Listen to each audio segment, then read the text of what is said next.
Good afternoon, my name is Swanson. I'm very happy to be invited to be the interviewer for Mr. Tim Swanson from R3 for NABA. And Tim Swanson is currently the Director of Market Research at R3. He worked in East Asia for more than 6 years and is based in the San Francisco Bay Area right now. He is the author of 3 books. And Tim, I would like you to tell us a little bit more about your background and how does that get you into R3 business. Sure, and thanks again for NABA for inviting me. My background is completely by accident. There is no degrees in blockchain technology or distributed ledger technology. I was actually working in China about 5 years ago, and specifically Shanghai. And a friend of mine basically convinced me to try and start mining something like Bitcoin, and I did that for a little while. And I was more interested in the actual technology, not really interested in the currency aspect or the asset. And one thing led to another. I wrote a number of research papers, put together some short books, and I was introduced to R3 at the end of 2014. At the time, they were a small family office looking to invest in companies. And when they were being approached by companies, they learned that most of these small fintech companies didn't actually understand the market, but they had some interesting technology. So the idea was, how can we use some of this technology to actually work with large financial institutions? So while there's a lot of efforts to try and integrate and develop blockchain-related technology or distributed ledger technology, we are solely focused on the financial industry. And again, there's a whole group of verticals now that are looking at this. Wow, that's a lot to share, Tim. Thanks so much. And besides, congratulations on the recent announcement that R3 has raised a 107 million round. And what can we expect to see from R3 with all those funding? And what kind of companies besides banks? I know you guys have about 40 banks signed up are now joining R3. Yeah, so very good question. The funding actually was two tranches. We're going to raise another tranche too, and it's solely from large enterprises we're trying to do work with as partners. Actually, to your point, we had 44 investors, 43 of which were financial institutions. The only one that wasn't was Intel Capital, and we'll have an announcement about why strategically we're working on that. The other areas that we're working on is we actually have a larger consortium than those members. We have about 80 plus institutions we work with, including about 10 regulators. The regulators include several central banks, such as the Bank of Canada, MAS in Singapore, and HKMA in Hong Kong. And we have worked over the last year and a half on roughly 60 to 70 different use cases at different phases with these different members.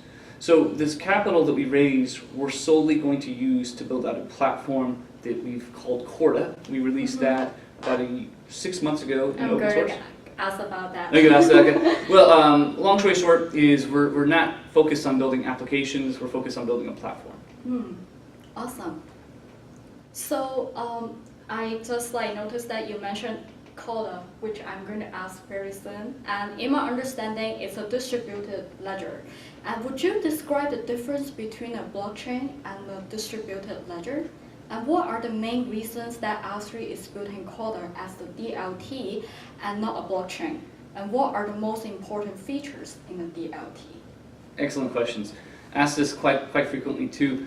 So fundamentally, if you look at this world of distributed ledgers, a blockchain is a type of distributed ledger. It's not the only type. A blockchain specifically, as the name refers to, actually has a block of transactions.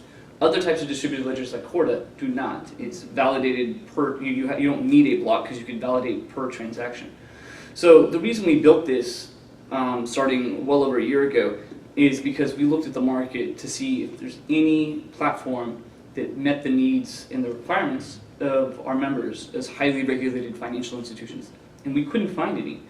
We did evaluate a number of different ones, including Ethereum. We've done about 10, 12 different projects on top of that. But again, at the end of the day, Ethereum wasn't designed to help out regulated financial institutions and their problems. It was designed to be an unstoppable computer for cypherpunks. That's good to know. Yeah, so we have a different architecture because it was designed for a different environment. just like a helicopter is used in a different way than an airplane is. Mm-hmm. They're both very useful, but in their own specific environments. So Corda was, again, the genesis of that over a year ago was taking the feedback from these financial institutions, these large banks, to find out what were their problems in the clearing, settlement, post-trade world, specifically around the movement and settlement of cash. And if you could model cash on one of these platforms, then you can actually, in the long run, create ways to settle actual assets, these digitized assets that will be supposedly coming on one of these chains at some point in the future. But yeah, it's been a fun journey. It's going to take a lot of execution, because if you look at financial market infrastructure, it could take years, maybe even a decade or more, to have this stuff integrated into institutions. So as excited as we are, there's a long road ahead of us to get this stuff not only built, but integrated into the members that we work with. Wow, thanks for the explanation. It's pretty clear. I guess lots of people, if they are not really deep into the blockchain industry, they probably cannot tell the difference. Yeah. So when we talk about Bitcoin or blockchain, like people often ask questions about security. And is OS3 concerned about the security of blockchains, especially the nodes and the endpoints? What's the best way for enterprise and DLT providers to tackle this? And you probably can answer in terms of the smart contracts, the difference between the smart contracts in Corda and the one in other blockchain platform. And what privacy protection technology is used in Corda? And how does Corda realize the supervision and operation control?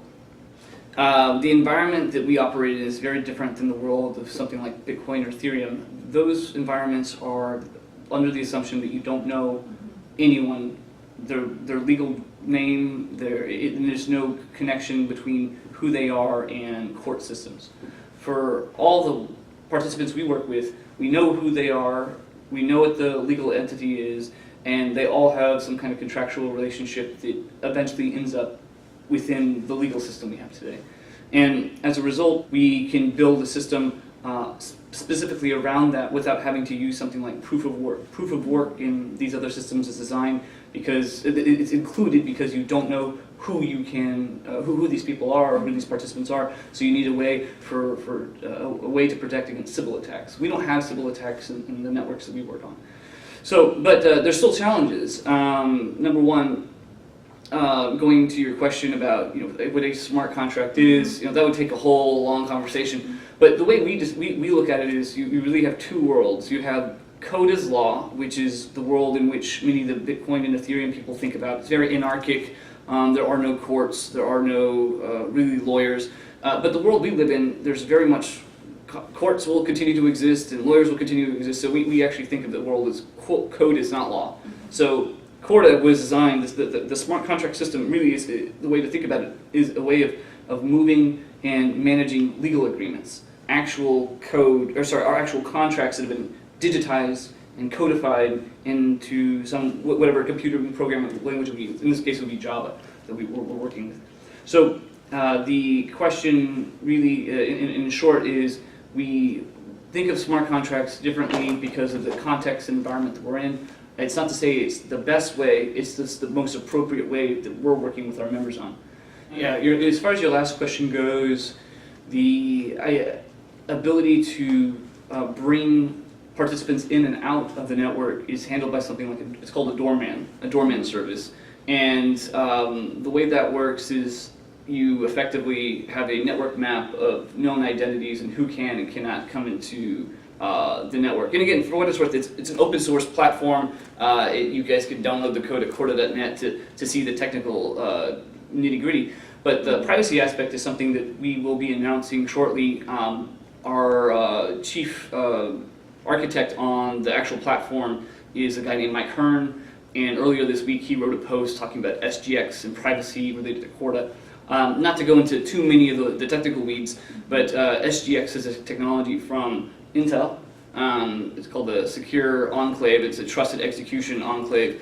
And rather than going into everything it does, it basically creates an environment that you can trust from basically the view of any kind of abuser trying to get into this very, very small area and trying to manipulate the code. So from the iron, as they say, all the way to the end user on a browser or whatever mobile device or whatever this technology builds applications on, you can trust it from the ground up. At least that's the theory for one bit of it. Again, I can't go into too many of the details yet. It's one potential option. There's other areas too that you could potentially build privacy on distributed ledger networks. And again, if anyone's interested, happy to follow up with anyone who has questions. I can send more documents because there's other different approaches. A couple of ones we've done papers on include zero knowledge proofs. There's a company called Zcash, and Zcash, along with another company in Israel called QED-IT Kedit, they're working on a whole field of research involving something called a snark.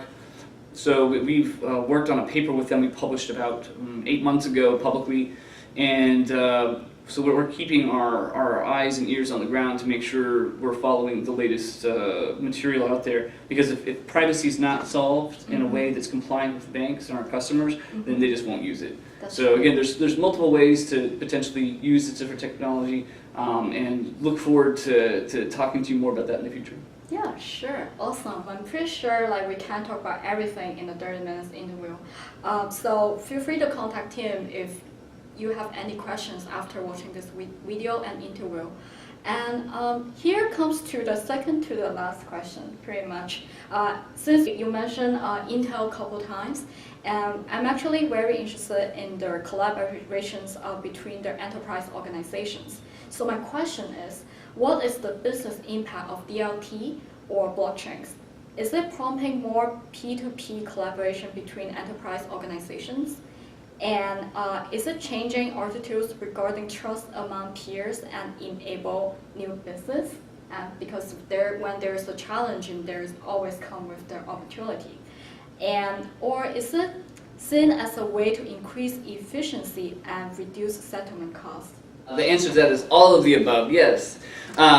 So the reason we built a consortia from the beginning is from an enterprise standpoint, all this technology fundamentally is a network, and it's only useful if you have more than one participant on it. If you look at the team that we built around this at an executive level, they all have backgrounds, typically either working with financial institutions or large enterprises. And the reason that's important is because they fundamentally understand how those industries work, allowing them to feed that kind of information into the entire sales life cycle and the architecture itself. Because if you can't have access to your end customers, it's going to be really difficult for you to be able to build something fit for purpose. And what we've seen out here on the West Coast, especially where I'm based, is a lot of these fintech companies just kind of built technology first without finding out, hey, what does the market want? What do the customers want? Yeah. And they ended up, there's a movie from Kevin Costner back in 1989 called Field of Dreams, and his view is if you build it, they will come. That's probably not the case in this DLT world. You really need to make sure that you're solving a real problem first before you build the tech. Otherwise, your customer is just not going to exist. There's only so many banks in the world and so many insurance companies. They're not popping up left and right as much, at least in North America and Europe right now. So with that said, I'm not saying that other companies that went a different route to attract other types of customers won't find traction. It's just on the financial industry, which was what we're really focused on. Probably the most effective way of working with them is to bring them all together at once. As far as business use cases and partnerships, so just so the audience knows that we've announced a new partnership with HPE, Hewlett Packard Enterprise, about 2 weeks ago, with LG CNS. LG is a very large South Korean conglomerate, and the CNS part is the systems integrator. And we have about 20 or so other partnerships and projects with specific partners and collaborators that we announced in the last year and a half. So going forward, we have a whole pipeline that we'd like to, again, announce as well. But the bottom line is without having partners and without having application makers, it doesn't matter how cool your platform is, no one's going to use it. So for us, again, being able to execute and build a platform is very, very important, but also building an ecosystem around it and attracting developers to build on top of it is just as important, if not more. As far as use cases go, I would say the ones that we've talked about publicly that seem to be a little bit lighter a lift that don't. So I'll give you an example. There are probably hundreds of use cases people have proposed in the last year or two or three. It's really easy. People, you and I, when you come up with use cases, it's so much more difficult to actually come up with a use case and build against it and then integrate it and put it into production. Many orders of magnitude more difficult. So for us, the difficulties in some cases are the very fact that no central bank, for example, has issued a digital currency on the platform. Until you have a CBDC, you can't actually settle these securities instruments. So the question is okay, until a central bank does that, what else can you use this technology for? And so we've been, again, working on over 60 different use cases, and a number of them include stuff on trade finance. Trade finance is a very broad term for specific instruments around letters of credit, bill of lading, account factoring. It goes all the way into supply chain management.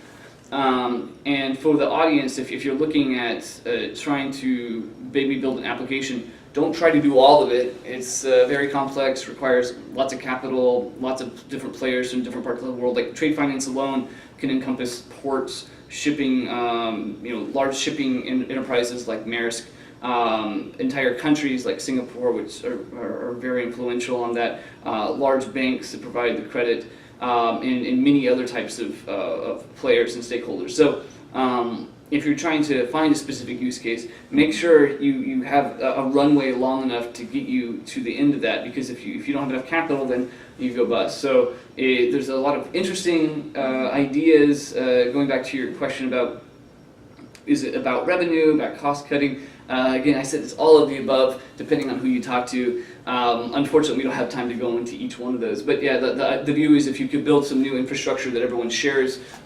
information that they all can trust, that is actually truthful, then they could actually open up potentially new forms of revenue. But again, that would take a whole couple presentations to go into. Wow, that's a lot of input. Thanks, Tim. Like you and I probably have the same feeling that like there are lots of people they want to learn about this industry, but sometimes it's probably hard to find the consistent or good resources for people to learn about it. Do you have any solutions or any thoughts about it? Yeah, I'd say that's universally across. It's such an emerging new industry. The amount of people, it's like you can't build astronauts overnight. You can over years, maybe decades. There's many different countries now with their own astronaut corps. So I think the fact that you need talented, skilled engineers and developers is just as, and being able to track them is just as important in this space as it was with some of these other emerging markets around artificial intelligence and machine learning. That are trying to attract relatively the same kind of talented individuals, even though it's different. Like consensus is different than trying to come up with decision trees. But fundamentally, yeah, I think that one of the areas that an entrepreneur could try to build on is something around schooling or training or education. There's a dearth of that. Doesn't exist for most cities. And so if you're an entrepreneur trying to actually create a company with an application, you need developers. Developers don't exist. I mean, you could try to fly to somewhere like San Francisco or New York and try to get those, but there's not a whole lot over in the rest of the country here in the U.S. and in many of the other countries as well. So yeah, I think that if you couldn't start the company to build these applications, maybe you could start a training institute, as long as you could find good trainers. Because if you can't yourselves teach that, then how are you going to help out the rest of the community? But I believe that there is an opportunity there. There's very few universities that have any kind of formal coursework on this still, and that's largely because the platforms themselves are fairly immature. So and there hasn't been a whole lot of stuff put into production yet. So a good question. Feel free, again, audience, feel free to contact me. Happy to loop you in with some people thinking about training schools. Speaking of that, I just received a message from my colleague, and then actually NABA might be thinking about having a Chinese school for blockchain education. So if that's the case, I can see your passion. Would you be interested in becoming one of our professors in the school? Maybe Only if I get one of those big gowns and a funny hat or something like that. We can provide that. That's great. I hear a couple very interesting points, which I think is very important for entrepreneurs as well. Like now in the Silicon Valley, we have lots of engineers, and they always come with the ideas, and sometimes they overlook the market needs, and that's pretty good advice for all of us. Actually, that's a great point. And the other point I like to bring up is, I'm so glad that you mentioned HPE and Intel. Actually, those are two of the companies I happen to work with under my organization, Corporate Asian American Employee Network. We probably can talk after the interview and see how we can collaborate on that point as well.